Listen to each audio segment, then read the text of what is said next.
ಆ ಒಂದು ಘಟನೆ ನಡೆದಿದ್ದರೆ ಪಂಕಜ್ ತ್ರಿಪಾಠಿ ರೈತನಾಗುತ್ತಿದ್ದರು. ಎಲ್ಲರಿಗೂ ಟೊಪ್ಪಿ ಕನ್ನಡ ಟಿವಿ ಯೂಟ್ಯೂಬ್ ಚಾನಲ್ಗೆ ಸುಸ್ವಾಗತ ಅಂತ ಹೇಳ್ತೀವಿ. ಶುರು ಮಾಡೋದಕ್ಕಿಂತ ಮೊದಲು ಯಾರೆಲ್ಲ ನನ್ನ ಯೂಟ್ಯೂಬ್ ಚಾನಲ್ ಮೊದಲು ನೋಡ್ತಿದ್ರಿ ಅವರೆಲ್ಲರೂ ಸಬ್ಸ್ಕ್ರೈಬ್ ಮಾಡಿಕೊಂಡು ಪ್ರೆಸ್ ಮಾಡಿ.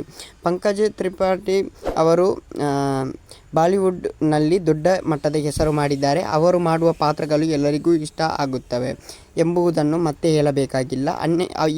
ಅವರು ಅನೇಕ ಸೂಪರ್ ಹಿಟ್ ಸಿನಿಮಾ ಹಾಗೂ ವೆಬ್ ಸೀರೀಸ್ಗಳನ್ನು ನೀಡಿರುವುದಕ್ಕೆ ಗೊತ್ತೇ ಇದೆ. ಇತ್ತೀಚೆಗೆ ರಿಲೀಸ್ ಆದ ಸ್ತ್ರೀ 2 ಚಿತ್ರದಲ್ಲಿ ಅವರು ಕೂಡ ನಟಿಸಿದ್ದರು. ಅವರ ಪಾತ್ರಕ್ಕೆ ತೂಕ ಇದ್ದು ಸಿನಿಮಾ ಹಿಟ್ ಆಗಿದೆ. ಪಂಕಜ್ ಅವರು ಈ ಹಂತಕ್ಕೆ ಬರಲು ಸಾಕಷ್ಟು ಶ್ರಮ ಹಾಕಿದ್ದಾರೆ.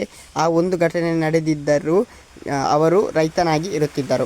ನಾನು ಸಣ್ಣವನಿದ್ದಾಗ ಟ್ರ್ಯಾಕ್ಟರ್ ಹೊಂದಬೇಕು ಎಂಬ ಆಸೆ ಹೊಂದಿದ್ದೆ. ನನ್ನ ತಂದೆ ಬಳಿ ಒಂದು ಟ್ರ್ಯಾಕ್ಟರ್ ಇಲ್ಲವಲ್ಲ ಎಂದು ಬೇಸರವಾಗುತ್ತಿತ್ತು. ಆದರೆ ಈಗ ಅನಿಸುತ್ತದೆ ಬಹುಶಃ ಟ್ರ್ಯಾಕ್ಟರ್ ಇದ್ದಿದ್ದೇ ನಾನು ರೈತನಾಗಿಯೇ ಇರುತ್ತಿದ್ದೆ ಎಂದು ಅವರು ಹೇಳಿದ್ದಾರೆ.